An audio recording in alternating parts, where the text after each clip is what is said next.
네, 한칼 토론 진행하겠습니다. 한 칼에 정리하는 시간인데 공론센터 장성철 소장님 어서 오십시오. 안녕하십니까. 김준일 시사평론가 어서 오십시오. 예, 안녕하세요. 이거는 한칼 토론 제가 없어도 되지 않아요? 두 분이 알아서 해도 되지 않아요? 저희가 그렇게 싫으세요? 네. 저희가 이렇게 싫으세요? 평소에 보기 싫다. 평소에 우리 김준일 시사평론가한테 제가 엄청 당하는데 이제는 두 분이 합심해서 이제 네, 이철희 선배를 존경합니다. 예. 참. 근데 패션도 두 분이 약간 좀 대조되네.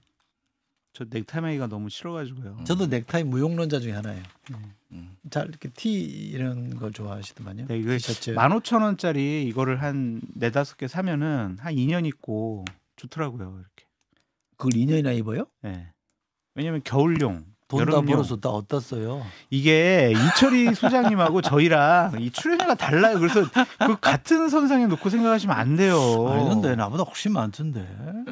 진짜 다 폭로해요 그러면. 내 거를 무슨 폭로를 해.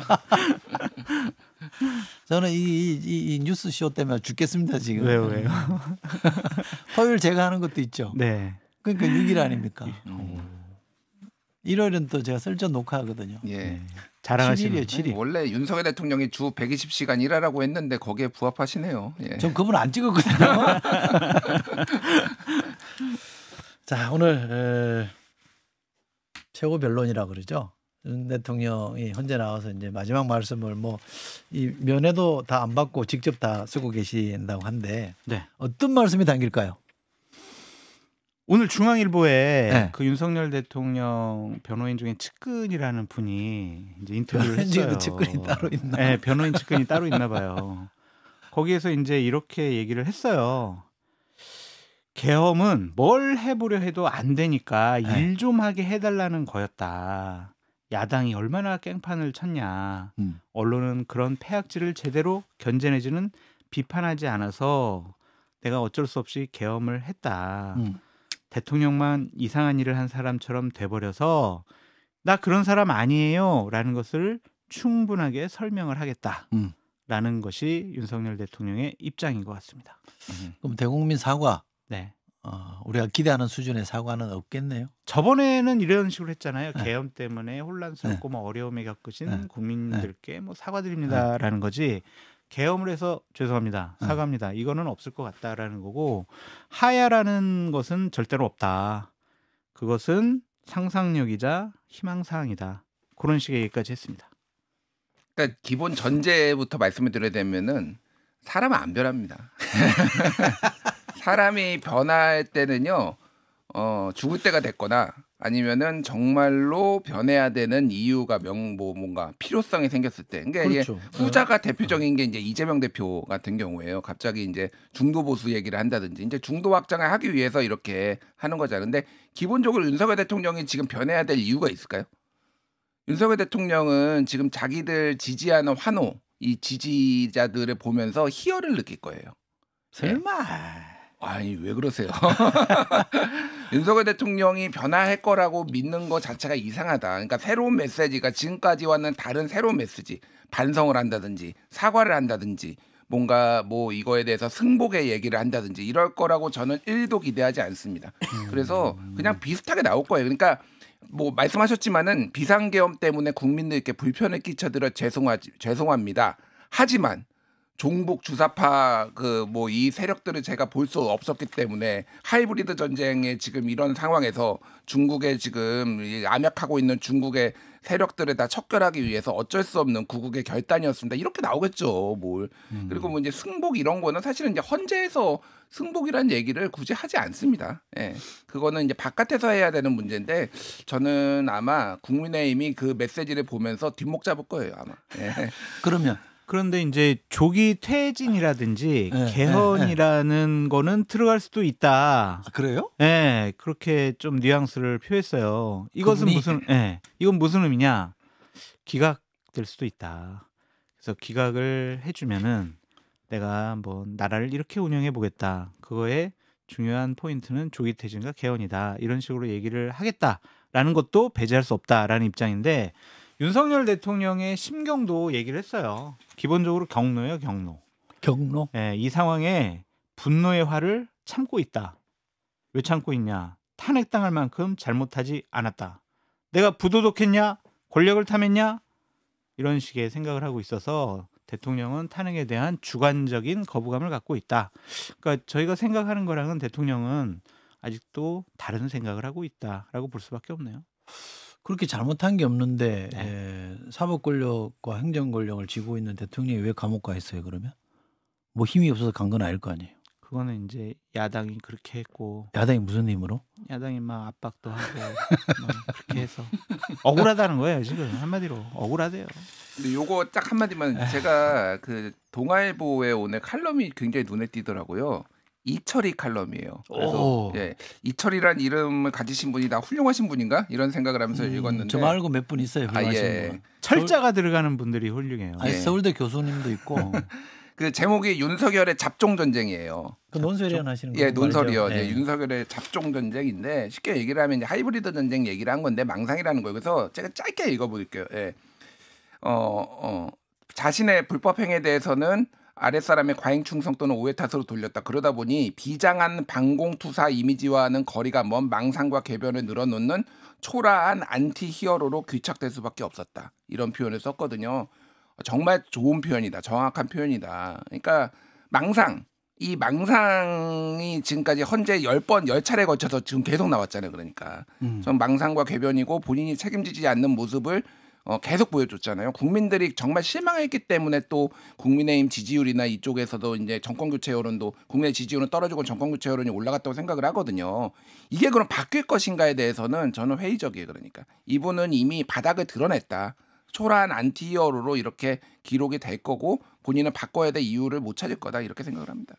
우리가 수십 번 얘기했지만 정치인이나 지도자로서 자격이나 자질이나 이런 것을 갖추지 못했다라고 볼 수밖에 없어요. 그러니까 야당이 어쨌든 뭐 여러 사람들 탄핵하고 법안 발의하고 뭐 이렇게 하더라도 야당은 대화 협상 타협해야지. 그걸 화내면서 때려잡을 듯이 계엄하고 이건 정치가 아니잖아요. 그래서 참 우리가 2022년도에 잘못된 선택을 하지 않았느냐 그런 생각도 듭니다. 장성철 소장님 혹시 별명이 있으세요? 별명? 클라우드장이라고 누가 막 그러던데. 클라우드 장은 뭐예요? 이렇게 뭐 네.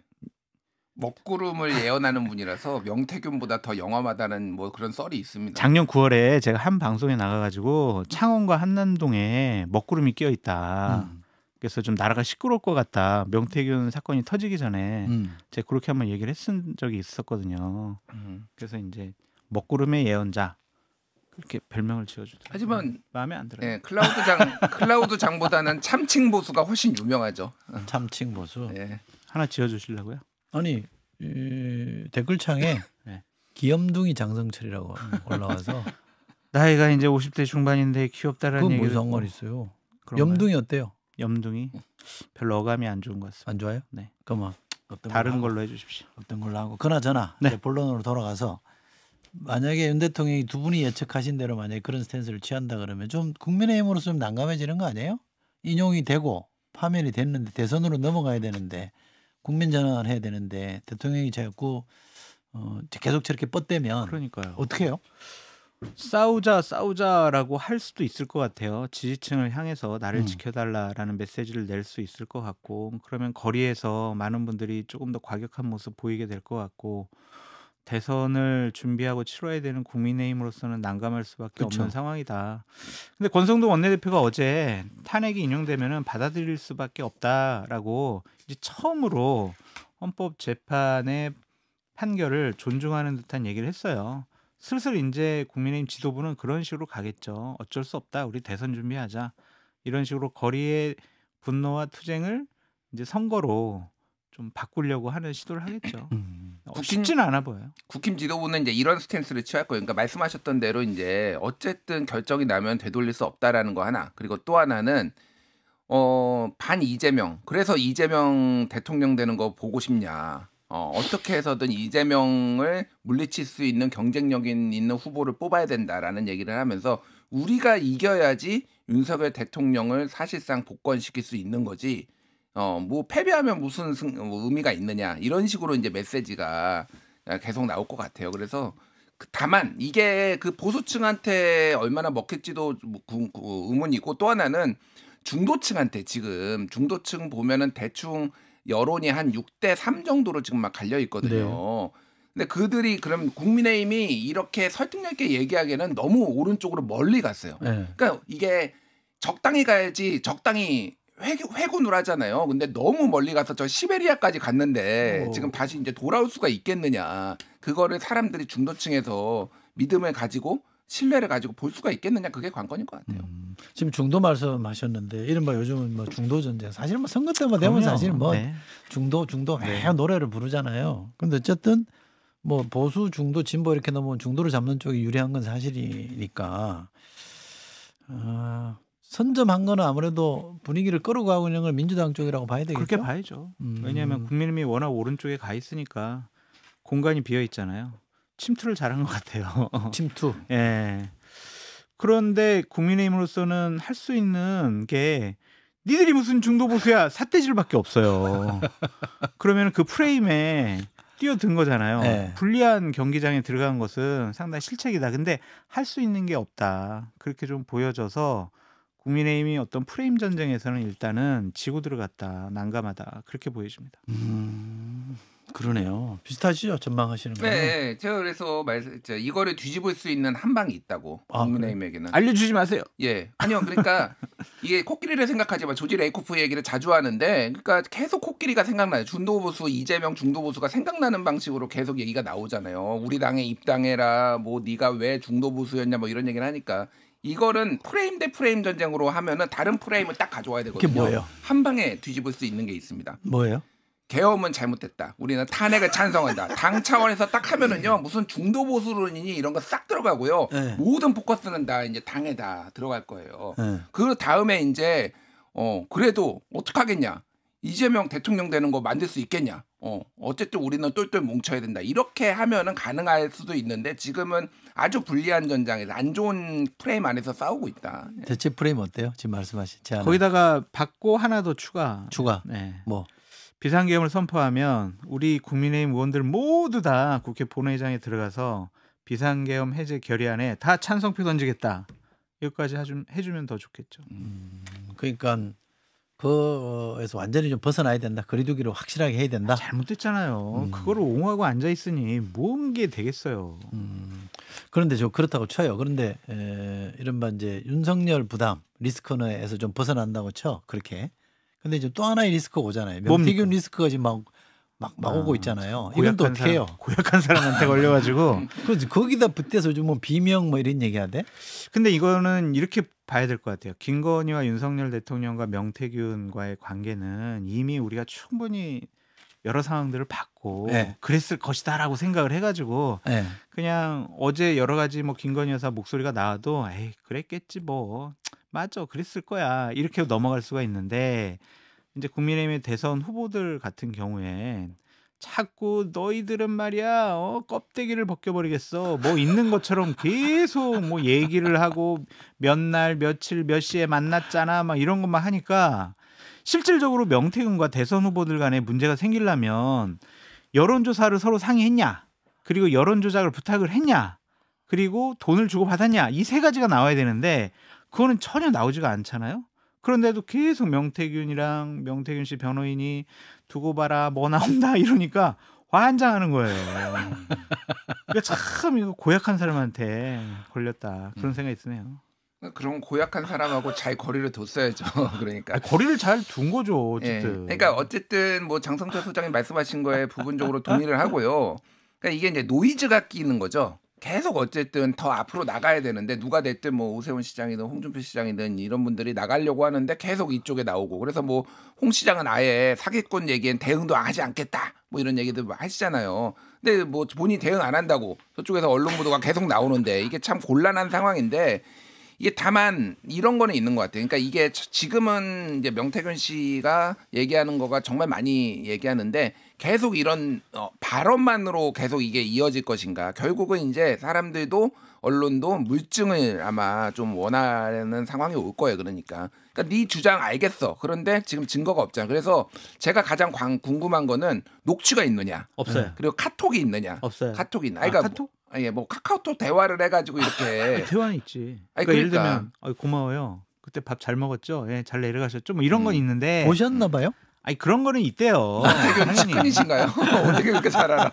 아니 뭐 오세훈 쪽이나 홍준표 쪽에도 물어보고 막 그러니까. 아니 그러니까 뭐 어쨌든 그 우리가 조금 놀랄 만한 아니면 어떤 이런 거 공모를 의심할 만한 그 정도의 게 나오면은 게임 끝날 수도 있겠다 그 생각이 드는데 이렇게 말로 공방전을 벌이는 거는 노이즈는 끼지만 이게 이것 때문에 완벽하게 꼬꾸라질 거다라고 보기에는 조금 무리수다. 그러니까 이것도 지금 계속 뭔가 있어라고 냄새를 풍기는 게 지금이니까 좀 의심스럽고 그래 문제가 생길 수도 있어 이러지만 조금 더 시일이 지났는데도 계속 우리는 뭔가가 있어 이것만 하면은 이것도 뭐 언론이나 국민들이 관심을 안 가질 거는 같은데 이제 어쨌든 오세훈 홍준표 이 두 분이 직접 명태균 씨랑 이 여론조사와 조작, 돈 문제와 관련해서 주고받은 게 있으면은 이거는 대선 출마하기가 어렵죠.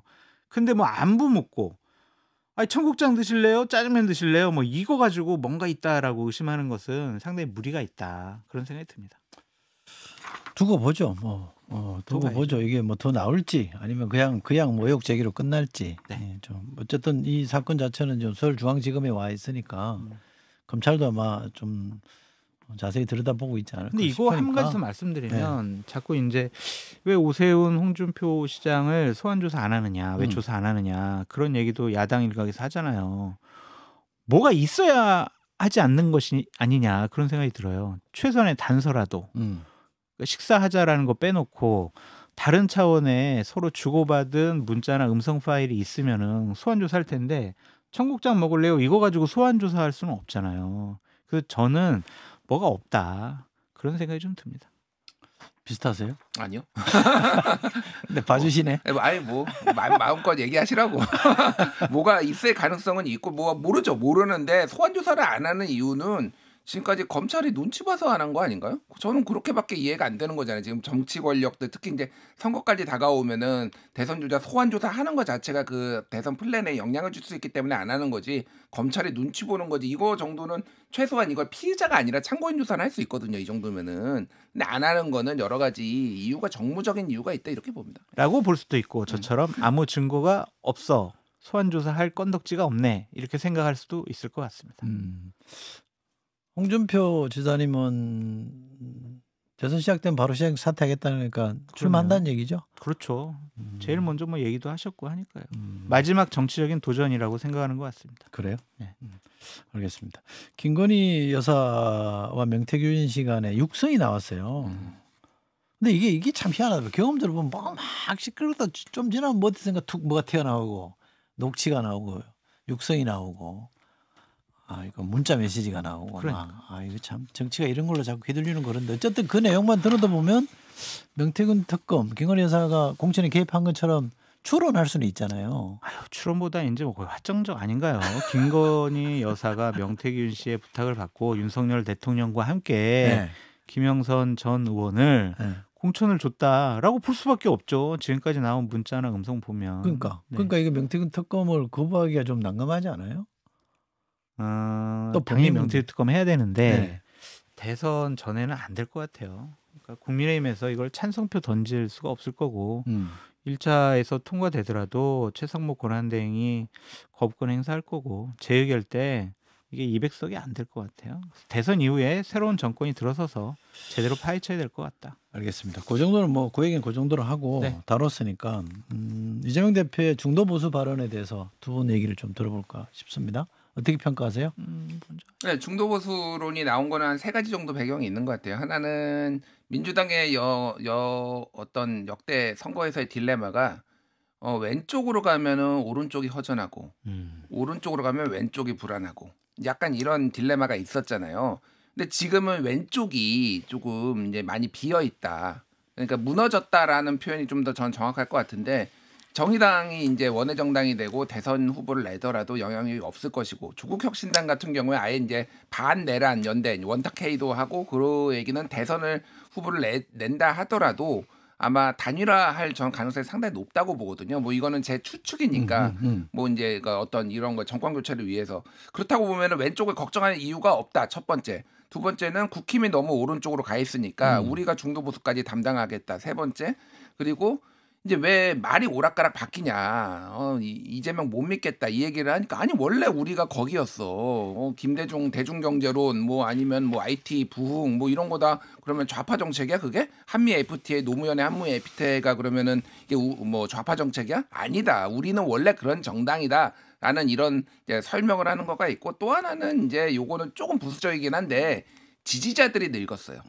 무슨 얘기냐면은 민주당의 지지자가 예전에는 2000년대 초반에는 20대 30대가 주축이었거든요. 그들이 그대로 늙어서 이제 50대가 지금 주축이에요. 근데 50대가 좀 전통적으로 보수적이 됩니다. 경제적으로 특히. 그래서 민주당의 지지자가 정치적으로는 좀 급진적인데 경제적으로는 보수주의. 그러니까 이제 상속세 얘기까지 나오는 거거든요. 내가 상속도 받아야 되고 상속도 해줘야 되고 뭐 이런 것들을 조금 두루 좀 염두에 둔 전략이라고 봅니다. 한마디로 말씀드리면 국민의힘은 싱크홀에 빠져버렸다. 허우적될 거다. 그런 생각이 좀 들어요. 싱크홀? 네. 상당히 뭐 대선의 득표력에 있어서는 유효한 그러한 화두를 던졌다라고 볼 수밖에 없고 중도층의 이재명 대표의 집권에 대한 불안감을 제대로 좀 해소시키는 계기가 될 수 있을 것 같다. 그런 생각이 듭니다. 근데 국민의힘이 집을 비우고 자꾸 저 오른쪽으로 갔을 때 이런 상황이 올 거라고 예상을 못했을까요? 못한 것 같아요. 그래요? 네. 국민의힘이 이 위기를 빠져나올 방법이 있습니다. 또 있어요? 예, 우리가 좌파다라고 선언을 하는 거예요. 우리가 좌파까지 진보까지 우리가 다 포섭하겠다 이렇게 선언하면은 좀 같이 이렇게 맞트레이드 되지 않을까? 그건 얘기되네. 예. 또 댓글쇼가 있구나. 네. 여기까지 하겠습니다. 장성철 소장, 김준일 시사평론가였습니다. 두 분 고맙습니다. 감사합니다. 김현정의 뉴스쇼는 시청자 여러분의 참여를 기다립니다. 구독과 좋아요, 댓글 잊지 않으셨죠? 알림 설정을 해두시면 평일 아침 7시 10분 실시간 라이브도 참여하실 수 있습니다.